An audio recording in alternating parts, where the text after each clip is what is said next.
never want to be in the vicinity of something that's like this. Like, if this is going on, I'm going home. Like, I'm not standing there and watching this go down because I will be collateral damage. Hi, I'm Miya, and I'm an off-duty guild receptionist, and you are very welcome to drop by the guild over on my Twitch and also on my main YouTube channel. Today we are reacting to a lot of moreparz shorts. Yeah, quite a bit of them. So let's get into it. Australia has a lot of spiders, but recently we found a new one, because of course we fucking did. And the new one is the most certified Australia moment I've ever seen. For a bit of context, one of the several thousand spider species we are home to is the Sydney funnel web. Oh, I think there are some spiders that like I would kind of consider cute, but like I'm really basic. So like I think of spiders like tarantulas. I think anything that's not a tarantula to me that is a spider actually is quite horrifying. The deadliest spider on the planet. Because of course it's down here. Where the fuck else did you think you were going to find it? These scary looking fuckers are highly venomous and can flatline you with a bite in 15 minutes. Yeah, I was not. I did not know your game, Australia. Shit. Because, like, damn, I knew there were a lot of deadly animals there. I didn't know how deadly they actually were. I just know that they, like, generally everything's just trying to kill you. I didn't think it'd be that severe because, like, what, one venomous bite is insane. Genuinely. Like, how do you even save yourself from that after that? Like, what do you even do? Like, genuinely, what do you even do? Think wearing thick clothes will save you. Be aware the bastards have fangs long enough to punch through shoe leather. Now, like, how? Why? How? Huh? Why do I bring these little nightmares up? What is the one thing worse than a spider rocking armor-piercing rounds that can send you to heaven with same-day delivery? A bigger spider rocking the same perk setup. That's right, Australian scientists have found a brand new species of this funnel web that is even bigger. How much bigger?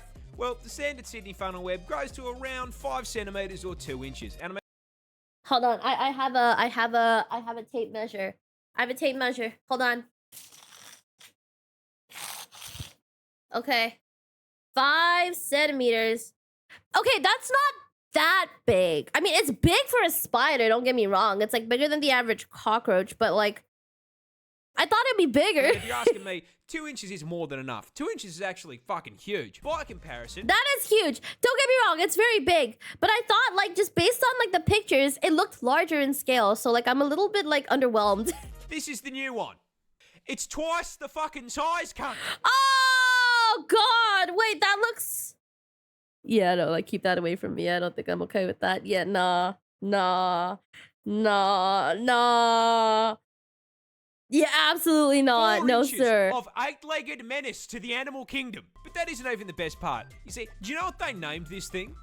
Do you know what professional scientists named a supersized version of the most dangerous spider on the entire fucking planet? I'd love to know. The Newcastle Big Boy. Deadliest spider on the entire fucking globe. They named him the cutest thing.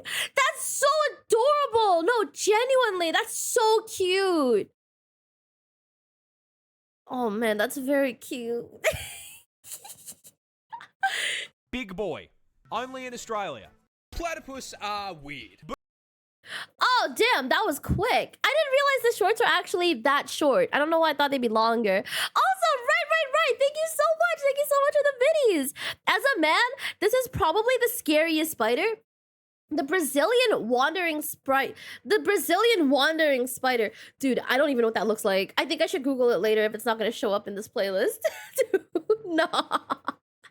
I'm starting to understand. I don't think I'll ever develop arachnophobia. I don't think it's something. Do you develop arachnophobia? I don't know.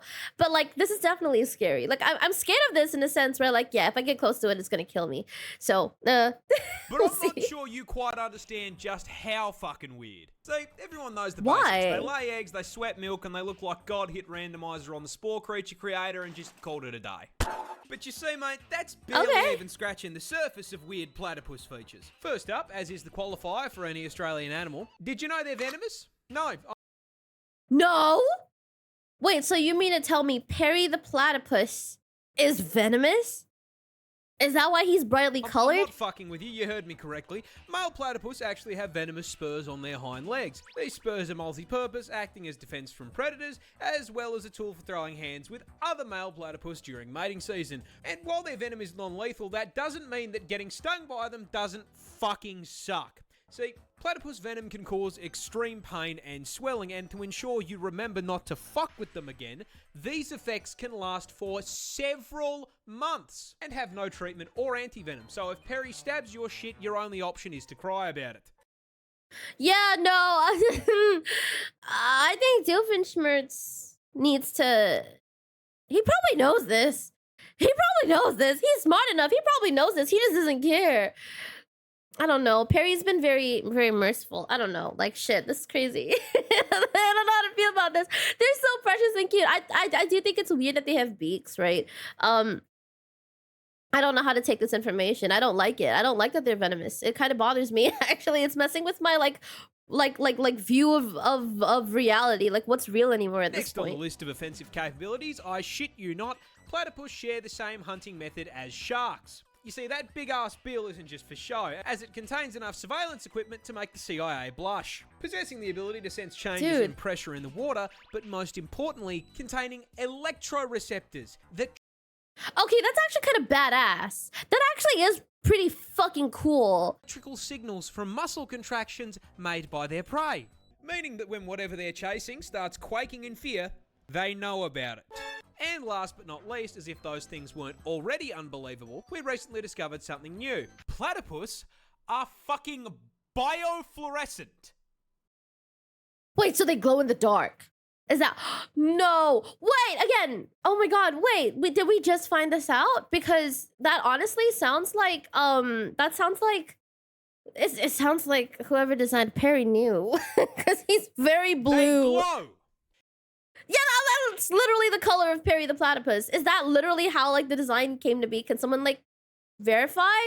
Holy shit, that's actually genuinely so cool. Like, I thought it was just, like, a fun color because it was, like, you know, for a cartoon. If you hit these things with a black light, they go bright fucking green. And the best part of that is, we have no clue why they do it. I guess it just means Perry was a biblically accurate platypus. Yeah. Who fucking designed this thing? That was really insane because, like, I don't think I would have ever known about this unless I had watched this video. I'm so glad we're watching more Parz. He's such a menace that he routinely gets the cops called on him. Hi. He's so cute, though. Seal, a 600-kilo absolute unit of a southern elephant seal from my home state of Tasmania in the land down under, who is known for, above all else, being an absolute fucking menace to polite society. But despite his crimes, we all still truly love him. But what are his crimes? Well... Yeah, no, he's so precious. Why is he just out there? Why is he just out in the wild? Like, does he belong to, like, a sanctuary? Or, like... He's just like a wild seal that everyone just kind of knows is there. Is that what he is? Because, like, I did not expect a video of a very specific, like, to hone in on, like, one seal. I thought it was going to be seals in general, right? This sounds very targeted.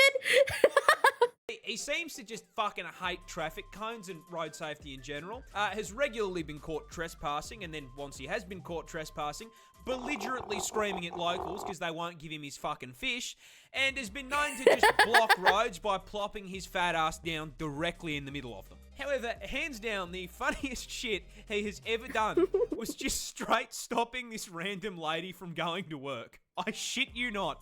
This Why? Wait, how? Crawled out of the ocean, up the beach, crossed the road, absolutely fucking bodied this woman's poor letterbox, and then proceeded to plant himself directly in front of her fucking car. She was then unable to go to work because this half-ton beefcake was camping her driveway for so damn long. Local news had time to drive out to her house and cover the fucking story. You know what? It's great. It's great that they did. Wait, I want to see this. I already know what this is. I want to see it. Now, this is I think it's so fucking funny. Like, at this point, I think it's great that the news actually came because, like, what are you going to tell your boss? Like, hey, sorry, there's, like, a seal, like, blocking my driveway. Like, I can't really come to work right now. I just can't. Like, what? And then someone's just supposed to believe that? Thank God the news was there. I hope she didn't get in trouble for it. Shit. A lot of menace for a single seal to cause. But the funniest part of this is, old mate isn't even fully grown. He's like 5 years old. If you think he can fuck things up now, wait until he's nearly 2 solid-ass tons of blubber. Okay, so, like, what I have gathered is that he is wild. Hello? He is wild. God damn. Oh my gosh. Takes issue with the wall of your house. I do not think that seal damage is covered on my fucking insurance plan, dude. Wombat. How would it be?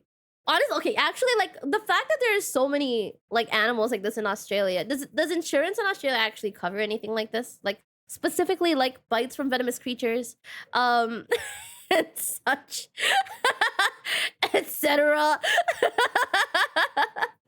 Oh my god. Thank you for understanding how it's said. Low live heard so many PP virus. I can see why they would, actually. I'm glad I said it right, though. Thank you for letting me know. Good stuff, good stuff.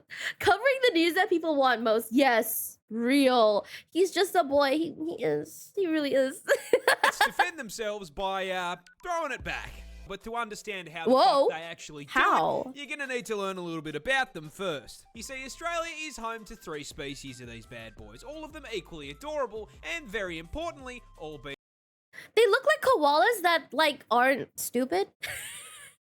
They look like koalas that just, you know, that move and don't sleep all day.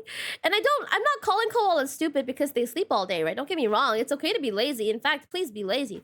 But, like, apparently koalas just actually are genuinely stupid. I think I saw like a video on it at some point. Burrowers, meaning they dig out a nice little hole for themselves and the family to live in because, like the rest of us, they can't afford a fucking house in this economy, man. Aww. They go around 1.3 meters in length, but despite being small, they are built like fucking tanks. Weighing in at a chunky-ass 35 Whoa. kilos, but despite their weight, I shit you not, they have a top speed of 40k an hour. I have no understanding of like what that would be. There's no like significance to me. Like I can't visualize numbers. I don't know what that means. I'm gonna take it as bro is very fast. I'm gonna take it as that. Now, the fact that they can nearly get booked in a school zone, coupled with them being a tank-class marsupial, forms the start of their defense strategy. So you see, a fun fact about wombat anatomy is they spect all their defense points into their ass. Rather than having fat and muscle, Whoa. the wombat's cheeks are made out of 4 thick plates. What? No, that's me! Wait, no, that's me with my chair! That's me with literally any furniture! Wait, oh my god, wait, I did not expect to relate so much with a fucking wombat. Wait, no, this is literally, oh my god, bro is literally just me.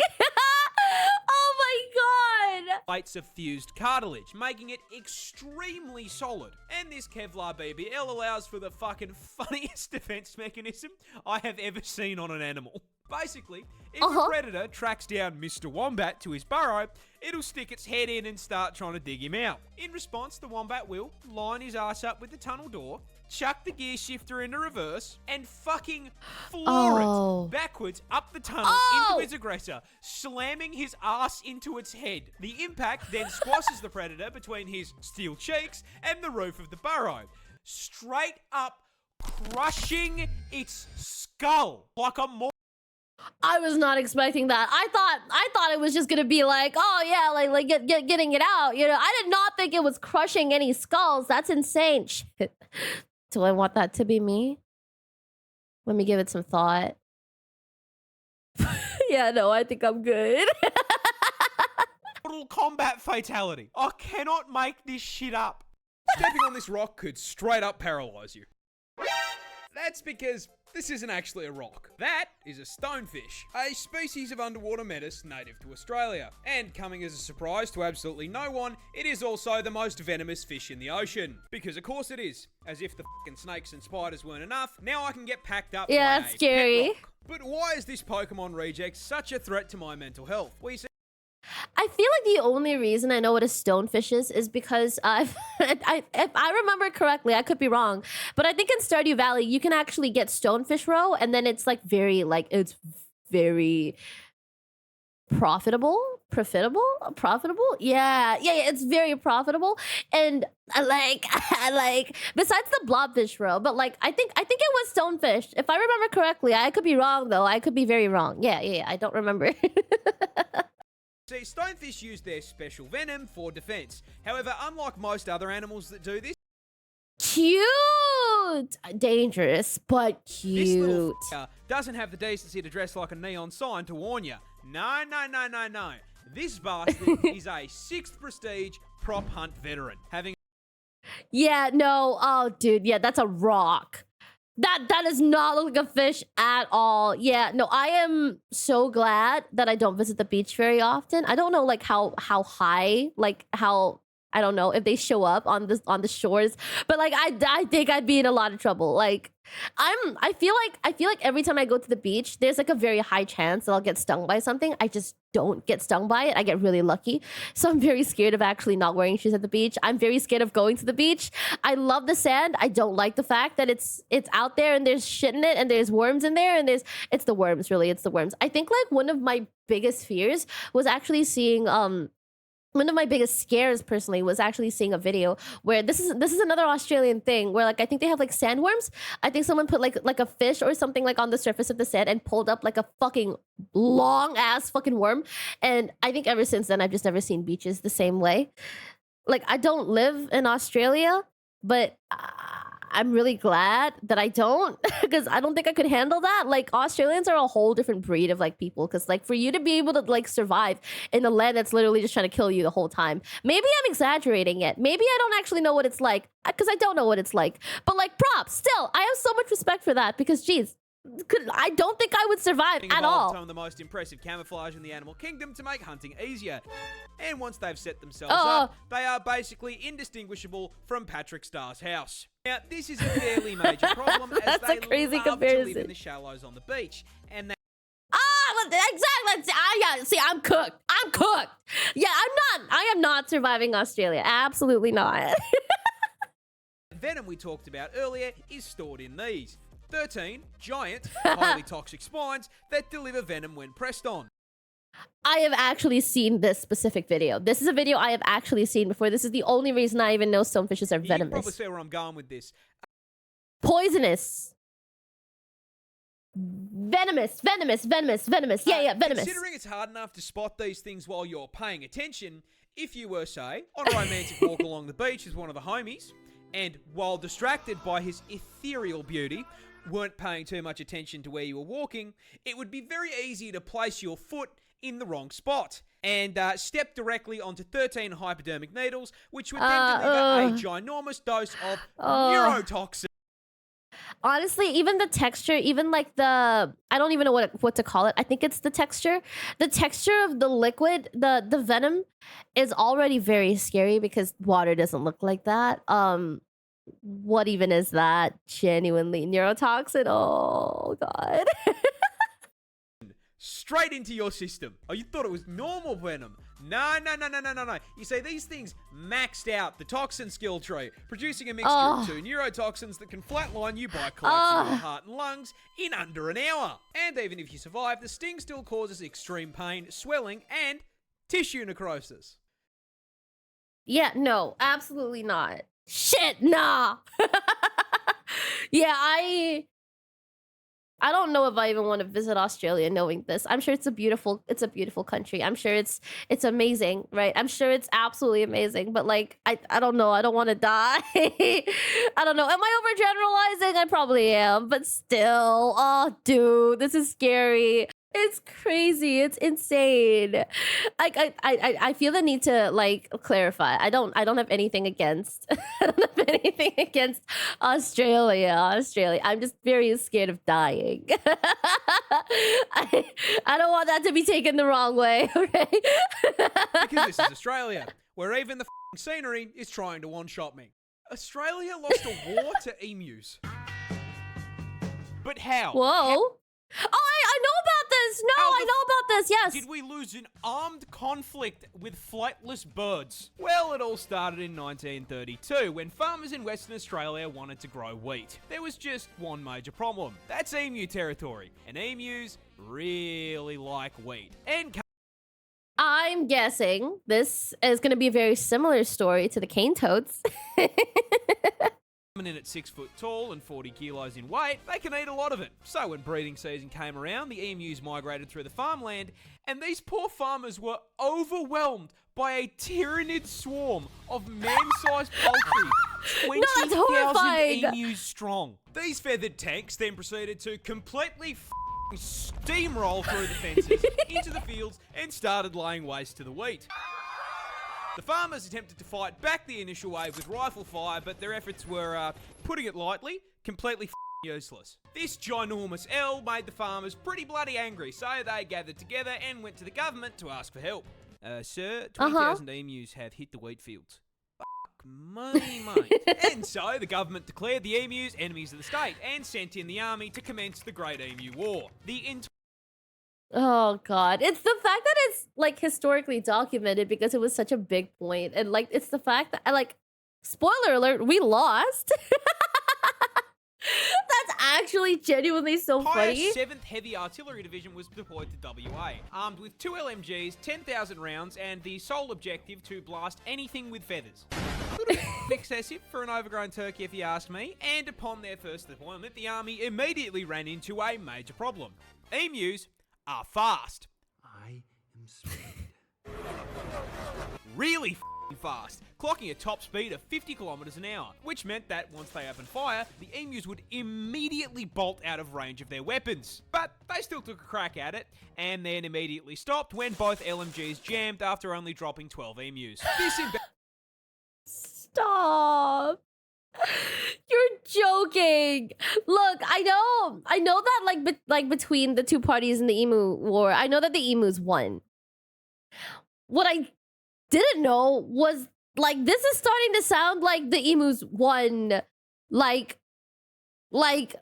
what's the word? Excessively? It was an overwhelming win. It's starting to sound like it was a genuine overwhelming win for the emus. I didn't think that was the case. Yo. Embarrassment led the army to retreat and rethink their plan. So a few weeks later they returned, this time mounting the LMGs on trucks in an attempt to run the birds down. However, this also didn't work, because after figuring out that those trucks meant they were about to be turned into a KFC family bucket, the emus started leaving scout birds who would warn the flock of the approaching trucks. Okay, these birds, like, okay, I mean, like, it's the fact that they're able to strategize and work together and actually, you know, give themselves roles and stick to it and successfully survive something like this. At that point, like, yeah, you absolutely deserve to win and you absolutely deserve to live. Please. Like, genuinely, like, whoa, that's very impressive. Which gave them all enough time to book it before the army even got there. And whenever they did catch the emus, they found out they were kind of... because... Are they even fucking real? Are these birds even fucking real? Like, are these... I can't imagine them being like a real thing because this is so bizarre to me. What the fuck? Are mostly feathers, and there's a lot of places you can hit on them without doing any damage, meaning it was taking around 10 bullets for every one bird. So, you know, like, it almost feels like the emu was like, it almost feels like it evolved to like perfectly counter like this exact moment, because how did things go so well for them? We have so many weapons. We have years, decades, millenniums, like a lot of years worth of like evolution, intelligence. We built buildings and civilizations and we made fucking fire, for fuck's sake. And they still won? And like at that point, you deserve to live. Like, give them the wheat, just surrender. Like, literally. After a month of blood, sweat, tears, and 10,000 rounds of ammunition, the army managed to bring down 960. The population was 20,000. This was an issue as, unlike America, our defense budget is not a bottomless pit. So the army had wasted all that money to achieve absolutely fuck all. So the government just kind of built a really long, really shit fence around the farms and called it a day. Did they trample, like, did they not, like, trample the first one? I thought they trampled the first one. Or, like, unless that was, like a joke and a, you know, not, like, a literal thing. But still. How the fuck did we lose this? I could have done a better job with a boomerang and a cricket bat. This bird can straight hit you with a Mortal Kombat fatality. Finish him. Introducing the cassowary, a species of ratite native to the land. Oh, I've seen these before. They're actually really cool. They also sound hella scary. That's what I know. It's not venomous. Can still flatline you though, and I'm going to tell you how. Oh. You see, these neon chickens belong to the same family of birds as the emu, and as such share their impressive size, coming in at a solid 79 kilos and growing up to 6 feet tall, meaning the short kings in my audience could, in theory, mount these things like a chocobo. But what makes them stick out from emus? Well, you see, the cassowary is basically a spec ops emu, being twice the weight, highly territorial. Yeah. No, they sound like that. It's really scary. They literally sound like a PVC pipe, like a really big one. Like if there were like grooves in it and then you were like dragging a stick through like the inside of it. I feel like I could make this exact noise. I feel like I genuinely could. Most importantly, coming with a combat knife strapped to their foot. Huh? That's right. This is a cassowary. Oh, how are these And it's the real? reason they can hit you with a fighting game finisher. You see, these claws are a full 5 inches long. And you know, I mean, honestly, 5 inches, way too big for anything, and especially if you're something that's going inside me. And if you anger the tactical assault turkey, that is exactly what you're gonna get, as their go-to defense method is to kick you square in the gut with that kitchen knife and attempt to disembowel you. And I mean, even if the kick doesn't put your insides on the outsides, that kick is still going to send you flying, which can cause some fairly major problems. Problems like the incident that occurred in 2012, where I you not, a cassowary ran up behind a random tourist, hit the heavy attack button, and kicked the guy down a small cliff into the ocean. Wait, tell me he lived. Tell me he lived. Oh, dude, this is the worst. No, I feel so bad for the guy. Dude. Do you know how much God has to hate you for something like this to happen to you? It's not the first time I've said this, but goddamn, this warrants it. Like, genuinely, do you understand how much God has to fucking hate you for something like this to actually happen to you? Jeez. I mean, luckily he survived, but the fact that I live in a country where at any point I could be hit with a sneak attack by a kaiju turkey is Kaiju is a good way to describe this because just look at him. That's literally just a kaiju. Yeah, I know it's on Godzilla, but like that head though, still. terrifying. Kangaroos can and will beat you up. I don't know why I thought like as a kid kangaroos were like this. It's probably because of Winnie the Pooh, because I grew up on Winnie the Pooh, and like, you know, Roo and Kanga were like so precious. I always thought they were like very nice animals. But like actually seeing them in person, like that's a full grown fucking man. That's a bulky ass fucking guy. Like this whole animal just looks like a really like a guy in a suit, bro. Like they're really scary. That's right, just because it's not venomous doesn't mean it can't knock you on your ass. And Australia's most iconic marsupial can do just that. Because they are way bigger than you think they are. With our biggest species, Yeah, no, they are. A ridiculous 2.8 meters in length. And with the iconic hop, they've got a vertical jump of 3 meters. I mean, honestly, with a stat spread like that, they don't belong in the outback, they belong in a fucking NBA. Okay, like this is what I think of when I think of a kangaroo, right? Like this specifically, this is what I think of. But like it never occurred to me that even like in this shape, they're still very dangerous. It's very scary. As if that wasn't enough, they're also built like tanks, weighing in at a full 90 kilos of roid-raging rabbit muscle, and being able to move way faster than anything that heavy has any right to, pegging the speedo at a max of 70k an hour. Meaning if you make them angry, a juiced up rat the size of a small car is going to run your ass down and beat the f***ing brakes off you. And I'm not kidding when I say they really will rock your shit, because Roos are professional kickboxers, with males routinely fighting MMA to win female attention. When they fight, kangaroos will lean back on their... That's horrifying. That is literally horrifying. I never want to be in the vicinity of something that's like this. Like if this is going on, I'm going home. Like I'm not standing there and watching this go down because I will be collateral damage. I know it's gonna happen. Okay, like I have the luck. That's the luck I have. It's gonna be really bad. They're really scary. Like genuinely very scary to me. Like when they look like this, yeah. Like I'm going home. I'm good. As a stabilizer and immediately start scratching and kicking the ever-loving out of one another. Oh, dude! And those kicks have enough yeah, force like dude's to very crack heavy. Bone. And as if getting drop-kicked by a muscled marsupial wasn't bad enough, they also for some reason have the same bite force as a grizzly bear, because why not? Now, even with all of this, there are still animals stupid enough to view a rua's lunch, which brings me to the most terrifying thing that they do. When threatened, kangaroos will hop into a body of water and wait for whatever is chasing them to follow them in. That's very smart. I know what's gonna happen. I'm okay. You know, I'm gonna let him finish, and then we'll talk about it. Once the predator enters the water, the kangaroo will wrap its arms around their neck and just straight up drown them. What the man? This is so fucked up, but it's so fascinating how like they've gathered this. It's become like a kangaroo thing. It's not like one kangaroo figured it out and like everyone learned from that guy. No, like it's just a thing that kangaroos do. Is my understanding of like what this is.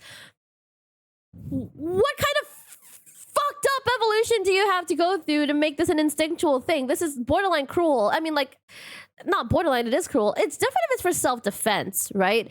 But I did hear that kangaroos do actually just stand in bodies of water to like make you think they're drowning. And then like when you actually go and try and do something about it, that's what I've heard, right? Like, don't quote me on this. Like, take everything I say with a grain of salt. They try and drown you just for fucks. And like, that scares me. That really fucking scares me. Like, what is that? A country with psychopathic tren rats. Oh! Touching this plant will put you in the hospital. I'm dying. This is the Gimpy Gimpy plant, a piece of foliage. That's such a cute name. It's such a cute Land name. down under. And surprising no one, not only is the thing venomous, it is in fact the most painful plant on the planet. Because yeah, no, of course, man, even fucking leaves down here have a problem with me. Growing in the rainforests of northern Queensland, these hell bushes are covered in tiny hairs that upon closer inspection aren't hairs at all and are actually thousands of hypodermic needles waiting to stab you and break off inside your skin if you Yeah, that's horrifying. Yeah, no, I hate that. them. Once inside you, these needles will inject you with, I am not kidding, neurotoxin and cause absolutely excruciating pain. This seems like a common trend when it comes to things from Australia. Why are there so many neurotoxin related like things?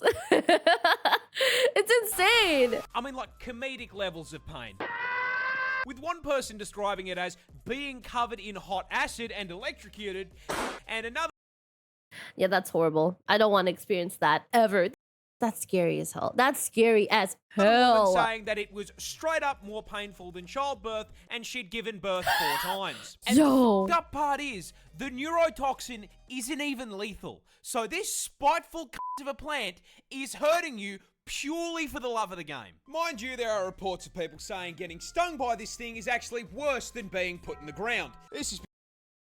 The guy that like literally put it on himself, why is he always trying to get bit? Like, I forgot what he called himself. Oh my god, it was a very unique name.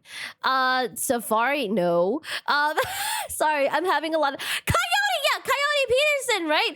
Why is he constantly just trying to get bit? I know like it's for like I guess educational value, but like, is it really worth it?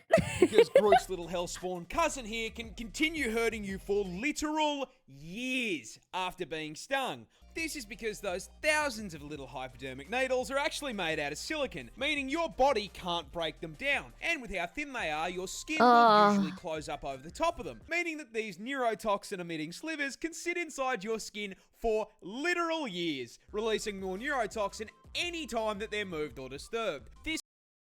That's so screwed. That's genuinely so screwed, because what the fuck? Like, okay, I don't really understand how the neurotoxin thing works. Like, besides, okay, the thing is in you, you will be affected by it. Does it like contain like an amount of neurotoxin, or does it release? Like, does it like exude neurotoxin like every time it's moved? Because like, if that's the case, that is actually genuinely horrifying and I hate it.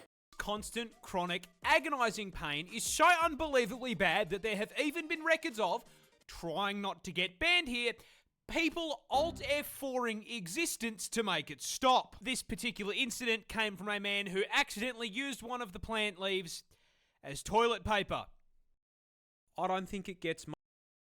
Yeah, no, at that point you might have to cut it off.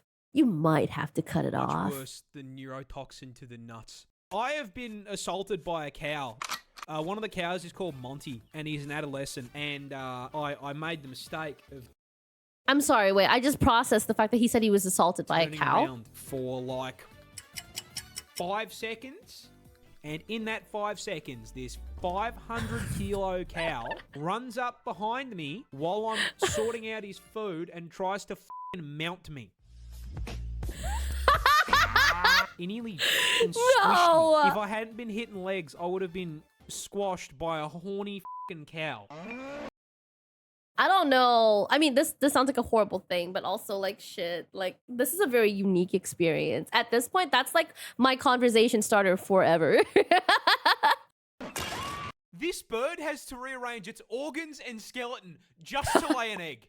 This cute little guy is the kiwi bird, a species of ratite native to New Zealand this time, and the absolute poster child for getting cucked by evolution. You see, this walking featherball is actually directly related to the emu, ostrich, and cassowary. Being a Oh, they're so small looking though, and they're so member of the cute. same family of flightless birds. However, there is a problem. You see, the rest of the Kiwis' bloodline actually looked up a build guide before picking their stat spread, and as such made sure to trade the whole flying thing for something useful. With all of his cousins specking into speed, size, and some kind of offensive capability. So that leaves the question, what did the Kiwi pick to... This doesn't look real. This, they don't look fucking, no way this is a real fucking animal. I know it's real. I know it's out there. I'm sure like if I saw it in person, I wouldn't doubt that it was a real thing, but like no fucking way it's real. Shit. Miya should watch that Kiwi animation of the Kiwi flying. I gotta see this. But probably not right now, make up though. for not flying. Absolutely f***ing nothing. Kiwis are tiny in comparison to their relatives, coming in at only 4 kilos in weight and 50 centimeters tall. They look like they don't think. They look like they don't have any brain power or like brain activity. They just look like they exist in like little balls of feathers? Fur? Feathers? Question mark?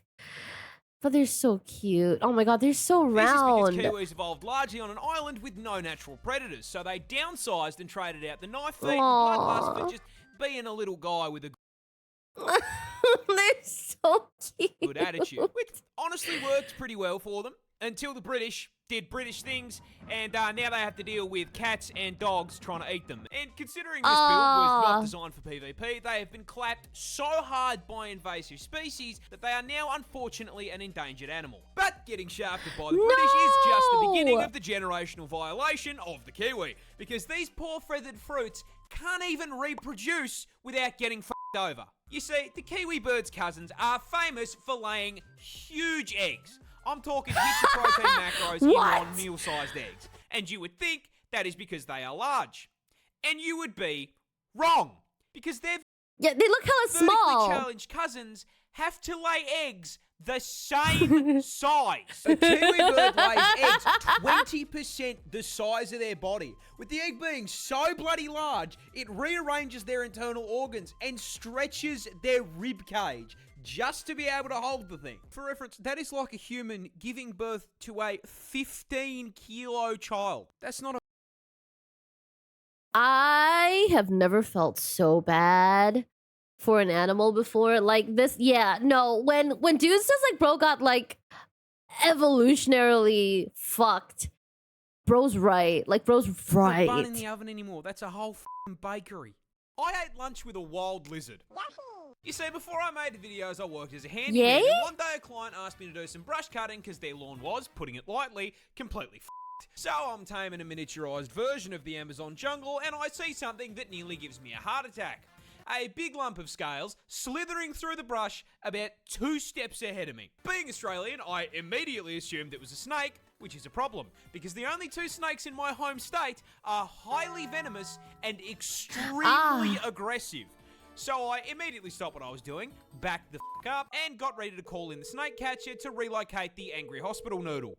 Help me. However, while dialing the number, I noticed something. That was kind of too fat to be a snake, and it hadn't tried to eat me yet. So, being the poster child for why women live longer than men, I waddled back over for a closer look, and I found this little guy. This is a blue-tongued lizard, and they're actually pretty cool. Native to Australia, these bad boys are basically a tubby skink, but as the name suggests, they have a bright blue neon tongue. Now, That's so cute though. That's so cute. I find it very interesting how, like, honestly, like I can't imagine living in a place where like it's just commonplace to experience like wild animals that are highly deadly, right? And I find it very interesting how like the response is usually like, yeah, there's always like a set thing, like a set like sequence of things that you already know you have to do to survive this encounter.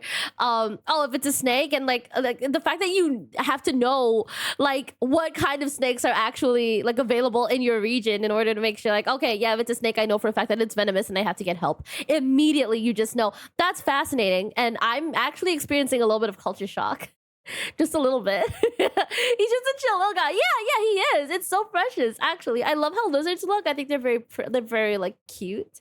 Yeah, it's really cool. I couldn't just leave this distinguished gentleman in harm's way, so I yoinked him and began looking for a place to relocate him away from where I was working. However, during the relocation process, this cute little man proceeded to cuddle up to my shirt and fall asleep, and did not particularly appreciate me trying to move him from his resting place. So, considering it was the middle of the day, I just said, fuck it, called a lunch break, and proceeded to sit in the sun eating a chicken sandwich while Godzilla's little cousin took a nap on my shirt. He sat with me for my entire 30-minute lunch break without me holding him. However, unfortunately, I was only halfway through my workday, so after I wrapped up lunch, I had to say goodbye. I very delicately removed my new scaled friend from my shirt and released him back into the wild. Not the music! Off you go. Back into the bushes. There you go.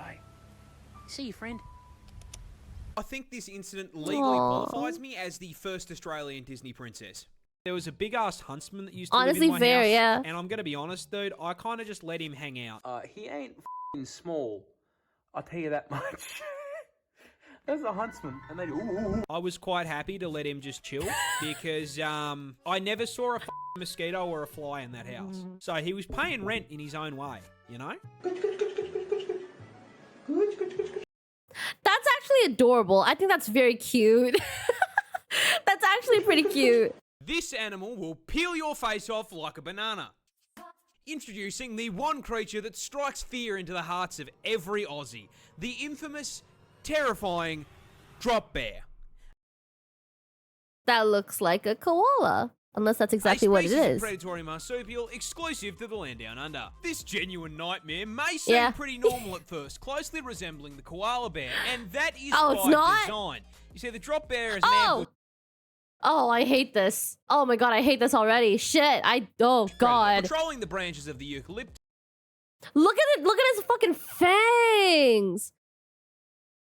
Oh, dude. This is what a koala would look like if they were like vampire koalas. Like, horribly, like on one hand they look adorable, fluffy, very cute, and then there's just something off about them, and that's it. That's what it looks like. And using their keen sense of smell to detect incoming prey. Once they can smell you approaching, they will position themselves in the leaves of the trees, being yeah, like that looks like a koala, but like slightly off. Like there's something wrong about you. I just can't put my finger on it. Impossible to spot unless you're actively looking for them. And even if you do see them, you're automatically going to assume it's a koala. And that assumption is probably going to be the last mistake you make, because walking under these things is inviting the most painful death you can think of. Once you've walked into range, the drop bear will launch itself from a tree and aim directly for your head.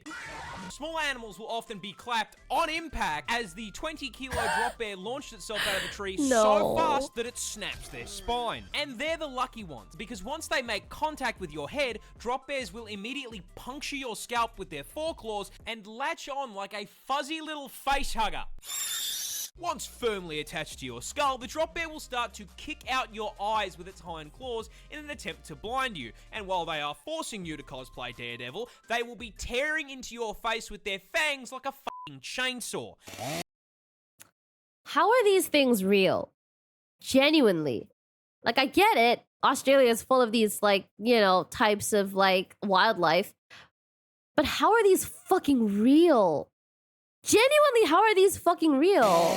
The attacks are so vicious, most human victims end up being completely scalped and having their faces removed. And even if you manage to pull them off in the initial assault, those claws contain a potent neurotoxin which will paralyze you in under 5 minutes, allowing them to run you down and eat you alive. Australia loses roughly 600 people per year to drop bear attacks. So if you want to survive your trip down under, I have a secret to share with you about the drop bear. And that secret is that all of this is complete and utter bullshit. Drop.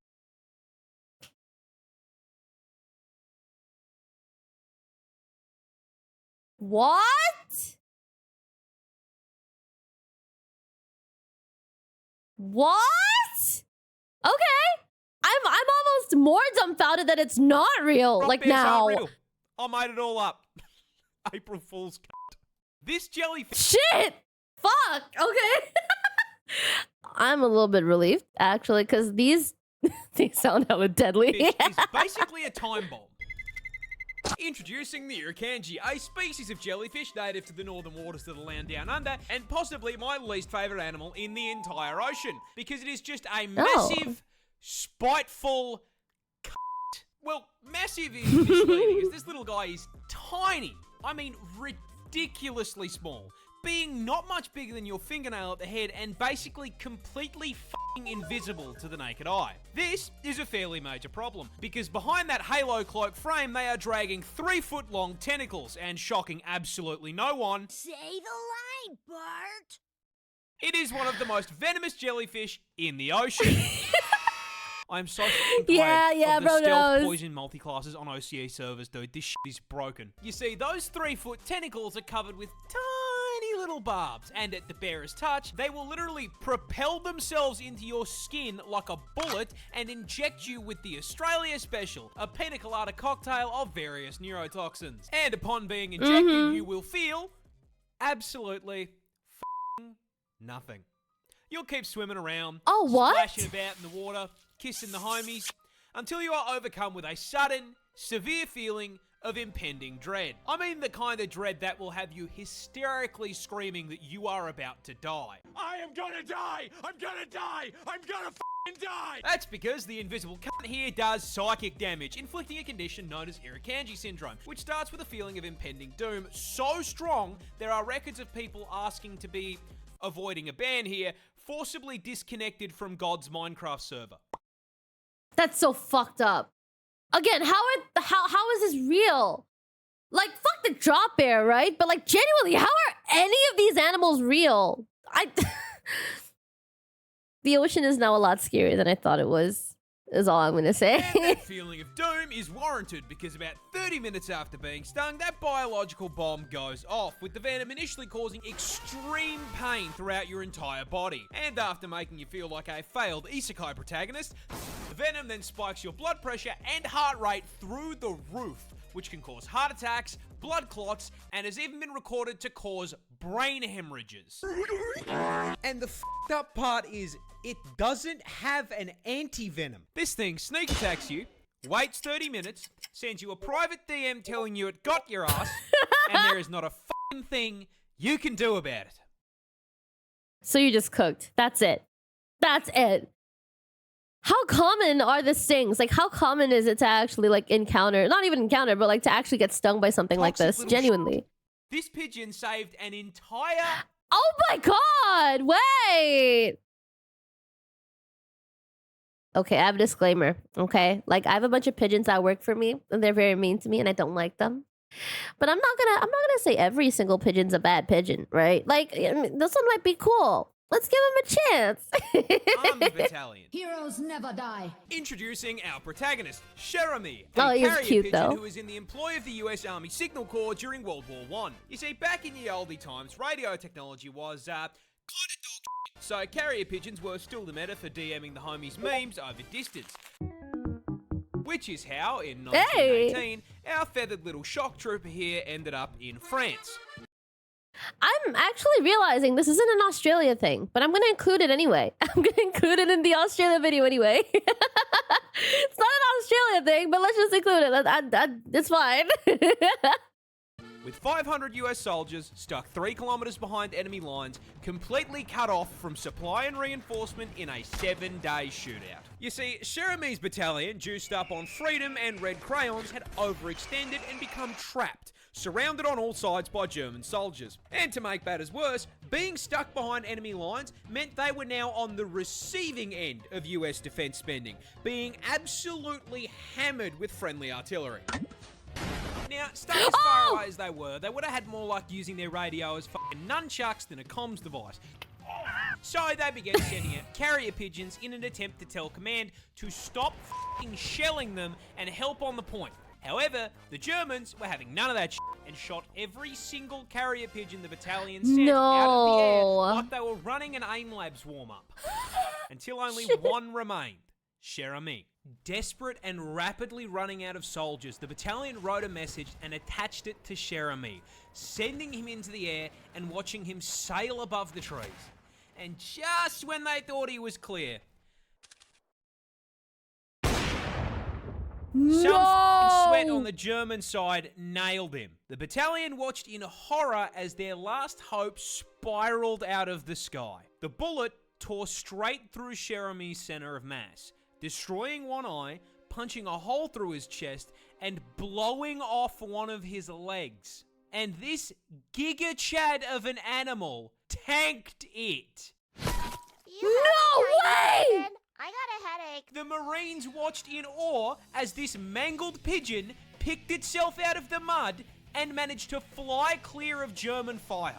Cherami made it the whole way back to base, delivering the message and saving a total of 194 soldiers. Not only did he get the job done, but he f***ing lived. He was granted one of the highest military honors the French army could provide and sent into retirement with his trainer. And when he eventually did pass several years later, he was preserved and placed in the Smithsonian, where you guys can't see it, but I'm fucking pogging. This is insane. Hello? Look, if there ever had to be like, if I ever had to answer a question of like, oh, like if you could say one pigeon, which one would it be? This one. This is the one. This is the only one. Dude, this one's fucking cool. That's so crazy. go see him today. There he is. Absolute legend. Scientists just de-extincted Actually genuinely a crazy. 12,000-year-old dog. De-extincted? I don't even know what that means. I think I have a vague idea. I have like a really vague idea. Well, kinda. You see, a bioengineering company called Colossal has dedicated itself to doing what every single Jurassic Park film has told us is a bad idea. Bringing back extinct species. And recently, they made a breakthrough. They have managed to bring back the 12,000-year-old direwolf. You know those big-ass puppies from Game of Thrones that the Starks had? Yeah, those were actually a real-ass animal, alive during the late Ice Age. And the best way I can describe them to you is, basically a wolf on steroids. Yeah, buddy! These things were bigger, faster, and stronger, estimated to have the highest bite force out of any canine. And in a move that I'm sure has no implications, they have managed to bring these bad boys back to life. Right, no, that's the thing, right? Like, I do kind of wonder, like, you know, besides, like, I don't know, like, diseases or whatever, right? If a direwolf would ever to escape captivity, like, what would that mean for, like, the ecosystem it finds itself in? Like, if they were to become an invasive species, how fucked are we? We'll find out, I guess. These two little guys Cute. are now 6 months old and have been living on a private plot of land with 24/7 veterinary care. However, they've only just been shown off to the public, with the company going so far as to get a photo op with George R.R. Martin holding one of these adorable little killing machines, showing that man will literally interact with an extinct species before he finishes that last f***ing book. There is, however, one small... I don't think I know what book they're talking about. The direwolves didn't make it. That's so sad. That itself is a whole different tragedy because, like, damn. No problem.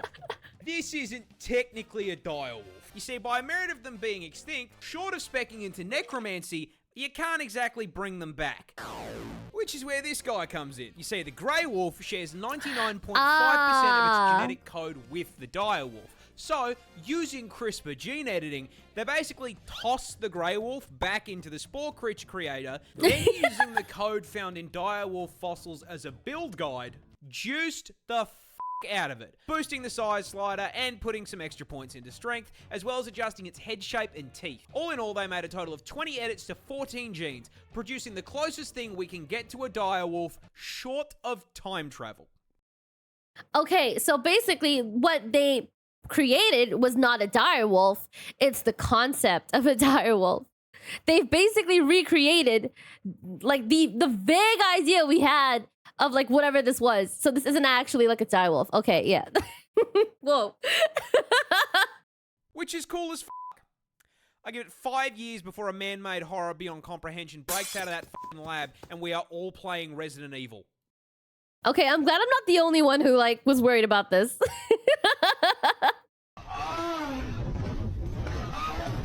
This bear was actually a soldier. But how? You see, it was 1942, and the 22nd Polish Artillery Company were passing through the mountains of Iran, on their way to the front lines to fight the Nazis. While passing through a town on their way, they were stopped by a young Iranian shepherd, looking to trade with them for rations and a Swiss Army knife. When the Poles asked what he had to offer in return, the young shepherd produced a burlap sack containing an orphaned Syrian brown bear cub. You see, this bear's mother was shot by hunters, which is how he ended up in a low-tech Pokeball being offered as a trade deal. The Polish looked at the bear and, clearly seeing the potential for insane dad lore, said, "Damn good deal." And in the most worthwhile trade deal in history, parted ways with their supplies in exchange for a f***ing Pokemon, adopting him into their ranks Cute. and naming him Wojtek. And the 22nd immediately Aww. set about raising this little man as a proper bear and soldier. Maggots! As a baby. Why do I feel like I've heard this story before? This is so familiar. Feed him condensed milk out of an empty vodka bottle, as well as feeding him on the cartoon bear diet consisting of fruit, honey, and marmalade. They also appointed a soldier as his caretaker, who wasted no time in showing Wojtek how to fit in with the rest of the army, teaching Yogi's little cousin to wave, salute, and even march. Cute! While not undergoing rigorous military training, Wojtek would hang out with the soldiers. He drank coffee with them in the morning, trained with them in the day, and when they all got shit-faced in the evening, he would f***ing wrestle with them. That's insane. This is literally like the moment like I would probably go like, "Oh, good boy, so clever." It's insane. It's honestly insane that they got a bear to do all this. It's crazy. Do you know how much a brown bear has to love you to wrestle you? On top of double rations, they would also feed Wojtek treats in the form of beer and cigarettes. They let Bro didn't just act like us. Bro lived like us. Yo. have smoko. Eventually, Army High Command heard about this and were having absolutely f***ing none of it. You see, pets were not allowed in the army, which meant Wojtek had to go. Or did he? Because the 22nd Artillery Company officially enlisted him. I'm doing my part. I'm doing my part.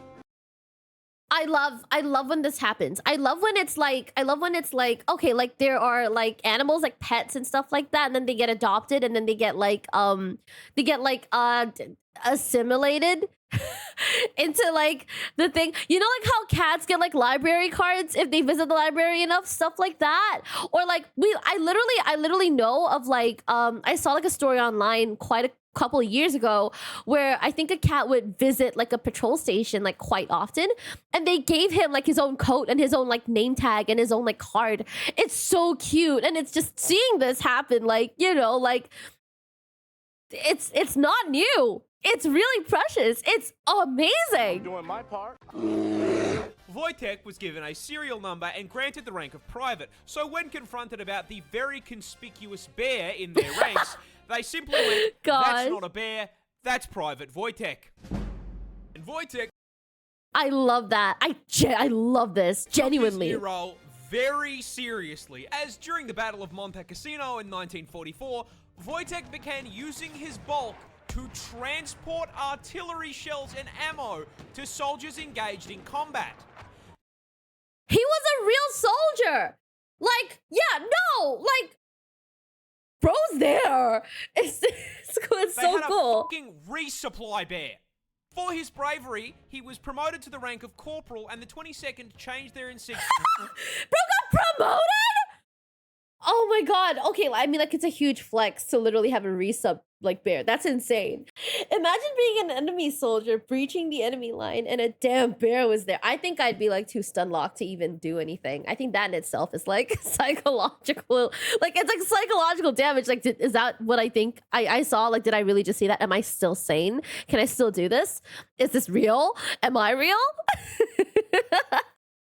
To a bear carrying an artillery shell.